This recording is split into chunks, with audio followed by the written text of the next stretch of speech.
There are moments in history that nobody plans for, moments that don't make it into textbooks, moments that happen in the dark, in the cold, in the silence between stars, witnessed by no one except the people who live them. This is one of those moments. 31 years ago, a human ship was dying. No rescue coming. No beacon strong enough. No hope left on the board. 12 human beings sat inside a failing hull, breathing recycled air that tasted like copper and rust, counting the hours they had left. They were explorers, mappers, the kind of people who volunteer to go where no one has gone, because someone has to, because humans have always been that kind of stupid, brilliant, reckless species that looks at an empty horizon and thinks, let's go. Commander Sarah Chun didn't pray. She wasn't that kind. But she sat in her captain's chair and she thought about her son, 5 years old, waiting at home with a drawing he'd made of the stars, a gift for when Mommy came back. She was not going to make it back. And then something impossible happened. An alien ship appeared. Not human. Not in any database. It moved through the black like a living creature, all soft curves and blue light, enormous and utterly alien. And it stopped. It stopped for them. The Velcari, a species humanity barely knew existed, had received their distress call. And despite their laws, despite the risk, despite everything their government told them about non-interference, they voted to help anyway. They said 4 words that Sarah Chun would carry for the rest of her life. We cannot leave you. They saved all 12 humans, every single one. And then they went home to face punishment for breaking the law. They didn't ask for thanks. They didn't ask for anything. But here's what they didn't know. What no one knew was what that single act of mercy would one day set in motion. Because 31 years later, the Velcari home system would burn. And Earth would remember. The Velcari never talked about what they did. Not publicly. Not officially. Captain Thesick filed his report, accepted his reprimand, and went back to sailing the deep lanes of space like nothing had happened. His crew did the same. Quiet, dignified, the way their kind had always been. But Sarah Chun talked about it. She talked about it for 31 years. She wrote a book. She gave speeches at every academy that would have her. She stood in front of thousands of young cadets with her hand pressed flat against her chest, and she said, there are species out there who will choose mercy over law. And when they do, you remember it. You carry it. You pay it forward. Her son, Marcus, grew up hearing that story at the dinner table. He grew up knowing the name Thesick before he knew the names of most Earth politicians. He grew up and did what children of explorers always do. He became a captain. Commander Marcus Chun took his first deep space posting at 26. His crew called him steady, unshakable, the kind of officer who never raised his voice because he never needed to. He had his mother's eyes dark, still, always watching, and his mother's habit of sitting in silence when everyone else was shouting. He was 3 months into a long patrol route when the first alert came in. Not a distress beacon. Something worse. A Priority 1 emergency broadcast on a frequency humanity almost never monitored. A frequency reserved by ancient interstellar agreement for only one kind of message. Civilizational threat. Immediate annihilation risk. All allies please respond. Marcus stared at the coordinates on his screen. The signal was coming from Velcari space. He felt something move through him that he couldn't name. Something inherited. Maybe something passed down through blood and story, and a promise his mother never got to repay. He opened shipwide comms. His voice was calm. Completely calm. All hands. Set course for Velcari Prime. Maximum burn. His first officer turned. Sir, we haven't received orders from command. No, Marcus said quietly. We haven't. He pulled up his mother's old mission file on his personal screen. The photo she always kept, 12 survivors standing with tall, green-scaled figures on the deck of an alien ship, everyone exhausted, everyone alive. He looked at it for exactly 3 seconds. Then he closed it and flew toward the fire. What Marcus didn't know, what none of them knew yet, was that he wasn't alone. Not even close. Across the vast scattered web of human deep space presence, other captains were receiving the same broadcast, the same coordinates, the same impossible frequency lighting up on panels that hadn't blinked in decades. And one by one, like lights switching on across a dark city, they turned. Captain Yolanda Reeves was running a supply route through the outer colonies when her comms officer went pale. She read the signal once, didn't hesitate, didn't even finish her coffee. Hard turn. Now. Captain Dmitry Volkov was 3 days from retirement leave. His bags were already packed. His grandchildren were already expecting him. He looked at the broadcast coordinates for a long moment, then quietly unpacked his bags and told his crew to prepare for combat speed. Captain Amara Osei was commanding humanity's most decorated warship, the Unyielding Dawn, on a diplomatic mission that suddenly felt very small. She canceled the meeting.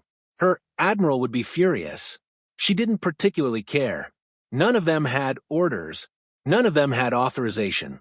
Every single one of them turned toward Velcari space anyway, because the story of the wandering star wasn't just Sarah Chen's story. It had spread through academies, through mess halls, through late-night conversations between officers who understood what it meant to be alone and afraid in the deep black. It had become something bigger than a rescue, something bigger than one act of mercy. It had become the answer to a question humanity had always quietly asked itself. What kind of species are we? Now, they were going to answer it, but as the human ships burned hard through the dark, the picture coming in from Velcari space grew clearer, and with every new data packet, every new scan, the picture grew worse. The Kreth had come. If the Velcari were the species that chose mercy, the Kreth were the species that chose something else entirely. They were ancient, patient. They didn't conquer worlds quickly, they dismantled them. Piece by piece, system by system.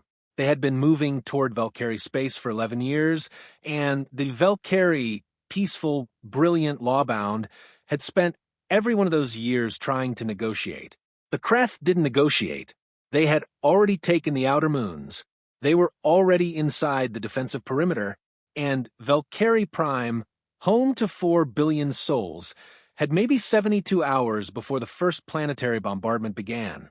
Marcus received the full tactical report and sat with it in silence for a long time.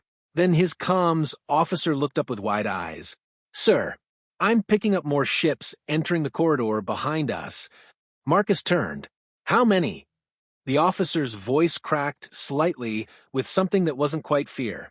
"Sir, it's every Terran captain in the sector. There is a moment experienced by every commander who has ever stood at the edge of something enormous, where the mind goes completely quiet, not from fear, from clarity. Marcus Chun had that moment when the full fleet count came through. 47 Terran vessels, ranging from heavy cruisers to fast patrol ships to a medical frigate that had absolutely no business being in a combat corridor and came anyway. Some were military. Some were civilian registered. One was a mining hauler whose captain had apparently decided that a drill-mounted chassis was close enough to a warship if the cause was right. No unified command. No orders from Earth. No authorization from any governing body. Just 47 human captains who had heard the same signal and made the same choice. Marcus opened a fleet-wide channel. For a moment he didn't speak. He looked at the grid, all those ship signatures burning together through the dark, and he felt something enormous move through his chest.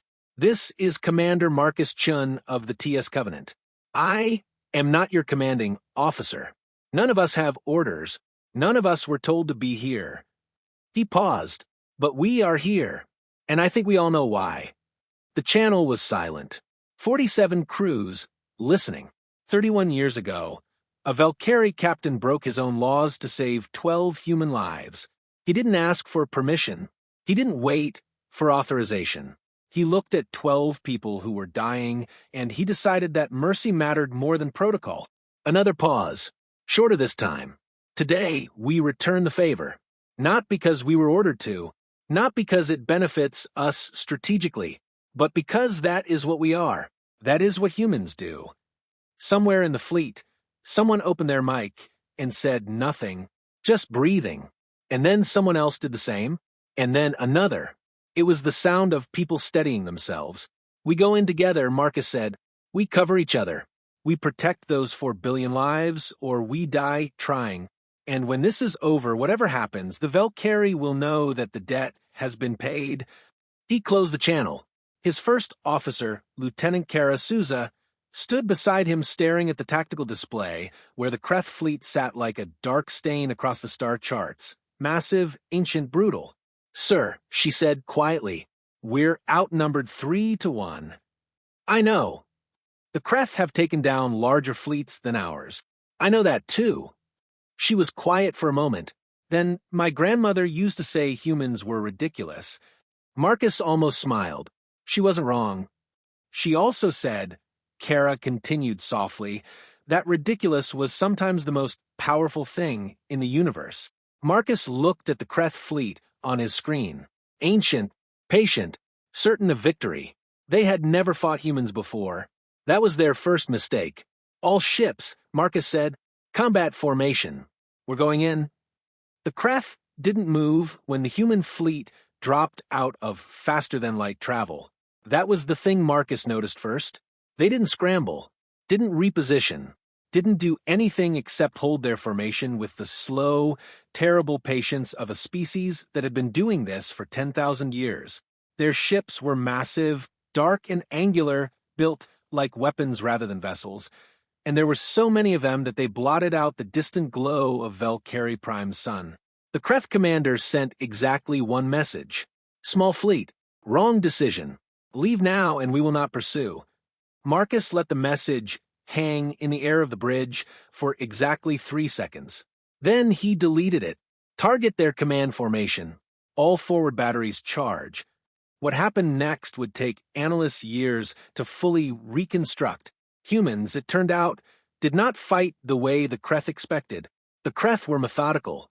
They had perfected a form of warfare built on overwhelming force, rigid formation, and slow, inevitable pressure, like a glacier consuming a mountain. It worked against every species they had ever faced because every species they had ever faced eventually tried to match their power directly. Humans didn't do that. Humans were chaos wrapped in a uniform. Within the first 4 minutes, 3 Terran captains had independently broken formation to exploit a gap the Kreth didn't even know existed in their left flank. Not because anyone ordered them to, because they saw it and they moved. The mining hauler, the one with the drill chassis, positioned itself against a Kreth destroyer's blind spot and tore open its engine housing with equipment designed for asteroids. Captain Reeves took her ship into a debris field that every tactical model said was impassable and emerged firing from an angle the Kreth fleet computer hadn't calculated. The Kreth began adjusting, slowly, methodically, but adjusting slowly against humans was its own kind of fatal. The unyielding Dawn, Captain Osei's warship, punched through the center formation like a blade, drawing fire from 6 Kreth vessels simultaneously while the smaller Terran ships collapsed around them like water around a stone. It was brilliant. It was insane. It was working. And then everything changed. "Sir." Kara's voice was tight. "The Kreth command ship is moving." Marcus looked at the display.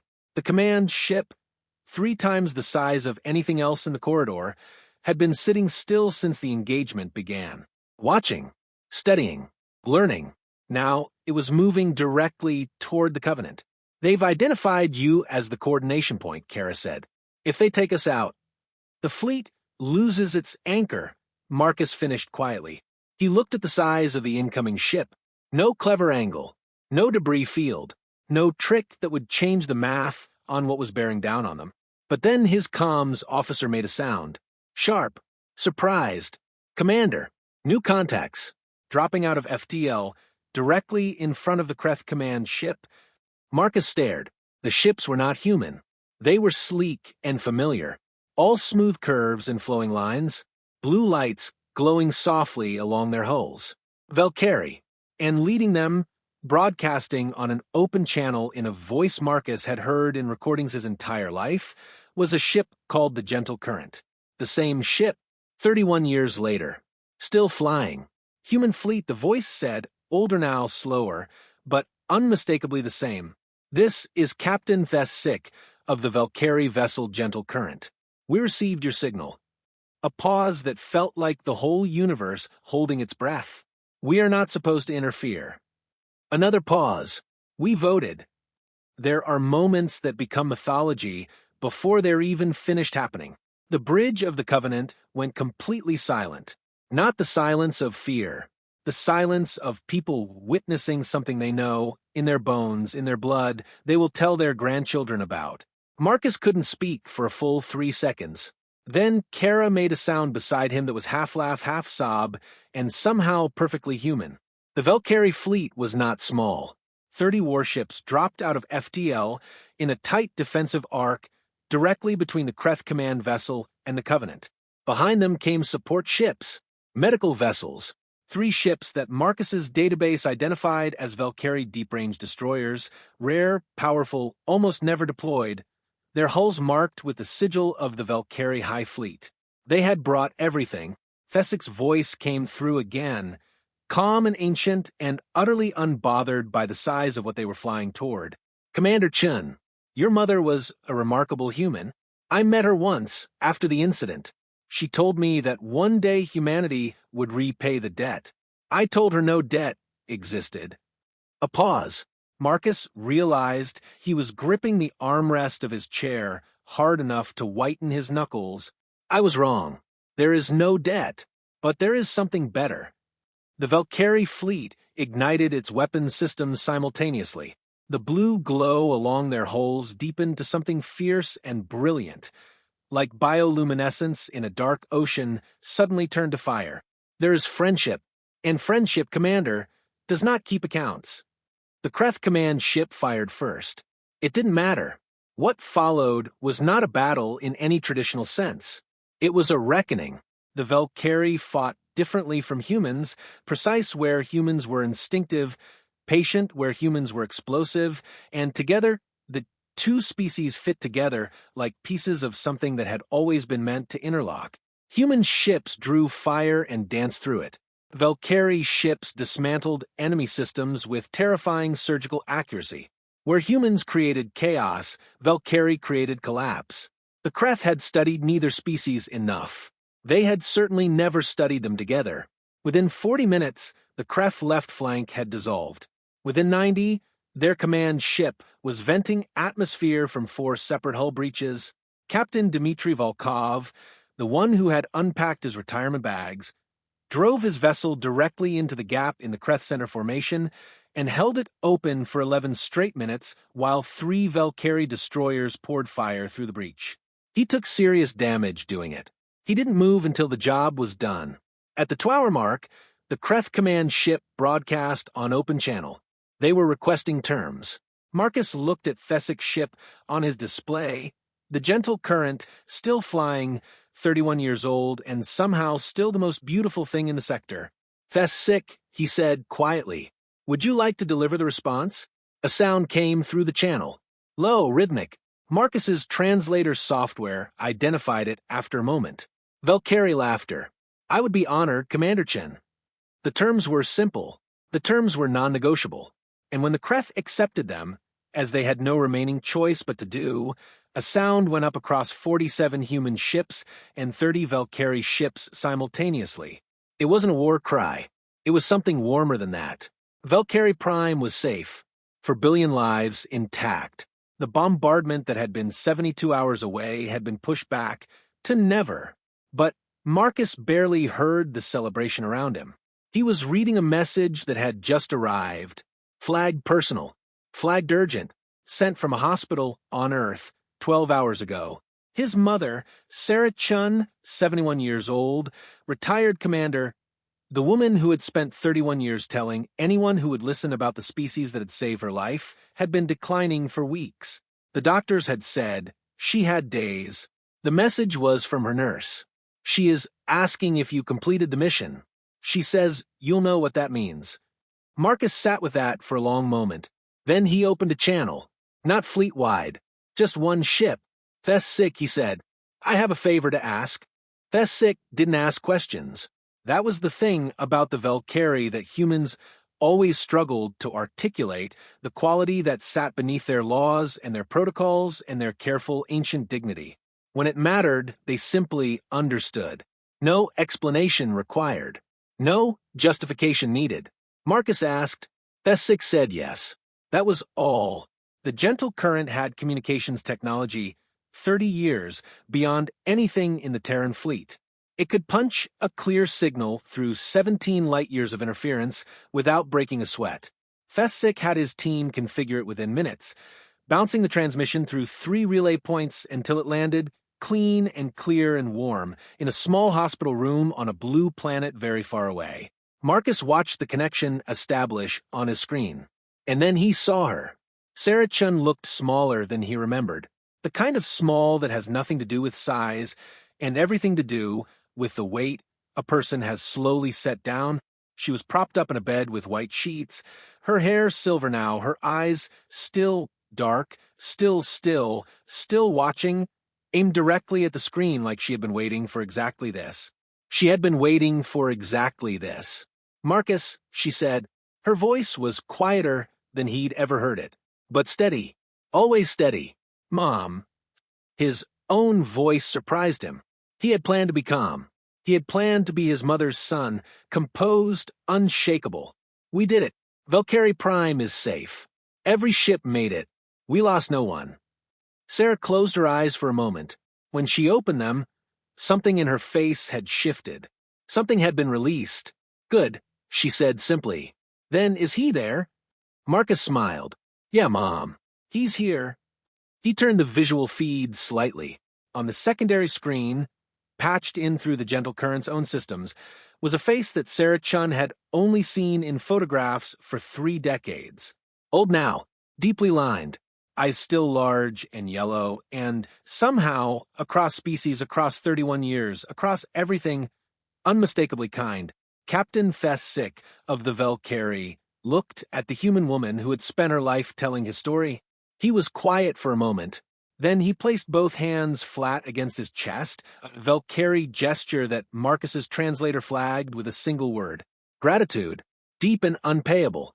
Sarah lifted one hand from her bed, pressed it flat against her own chest, returned it. Nobody spoke for a long moment. Nobody needed to. You kept your promise, Thessick finally said. His voice moved through the translator soft and slow. You told me humanity would answer. I did not believe you.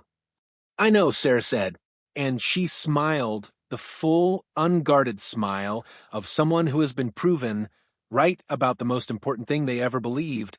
You were wrong about that, too. Thessick made the low rhythmic sound again. Laughter, warm and real. Yes, he said, I was wrong about that, too. Sarah Chun passed away 4 days later, peacefully, on her own terms, the way she'd always done everything. Her son was holding her hand via transmission from 40 light years away, and that was close enough. That was enough. At her memorial, Marcus stood at the podium and looked out at a crowd that had grown far larger than anyone expected. Cadets, officers, admirals, civilians who had read her book and carried her words. And in the front row, seated carefully in chairs that had been specially adjusted for their tall, scaled frames, were 7 Velcari diplomats sent personally by Thessick, who was too old now to travel, but had sent his granddaughter in his place. She stood when Marcus began to speak. Then every Velcari in the room stood. Then every human. Marcus looked out at all of them, green scales and soft skin, yellow eyes and dark ones, species separated by light years and united by a single act of mercy that one tired captain had chosen on a lonely ship 31 years ago, and he thought about what his mother had always said. There are species out there who will choose mercy over law. When they do, you remember it. You carry it. You pay it forward. He thought about 47 human captains who turned without orders. He thought about 30 Velcari warships that voted. He thought about a mining hauler with a drill chassis and a retired captain who unpacked his bags, and a woman who spent 31 years making sure nobody forgot. He leaned toward the microphone. My mother used to say that humanity's greatest weapon was never our ships, never our technology, never our stubbornness, though that helps. A ripple of quiet laughter through the crowd. She said our greatest weapon was memory, the ability to remember who helped us, to carry that forward across years, across distance, across entire civilizations. And then, when moment came to answer, he paused, looked at Fesic's granddaughter. She pressed both hands flat against her chest. He returned it. The Velcari chose mercy when it cost them everything. And when the call went out, every Terran captain answered. He looked up at the ceiling, past it, past the roof and the sky, and the atmosphere, all the way out to the black, where stars burned quiet and ancient in every direction. That's what we are. That's what we do. And the universe, he said softly, is slowly learning that. In the years that followed, a new tradition was established, observed jointly by both species on the anniversary of the Battle of Velcari Prime. Every ship, every vessel, every captain in both fleets, wherever they were in the galaxy, would go silent for 60 seconds at the same moment. No words, no ceremony, just two species floating in the dark between the stars, remembering who they had chosen to be. And somewhere in whatever comes after, a woman pressed her hand flat against her chest and smiled.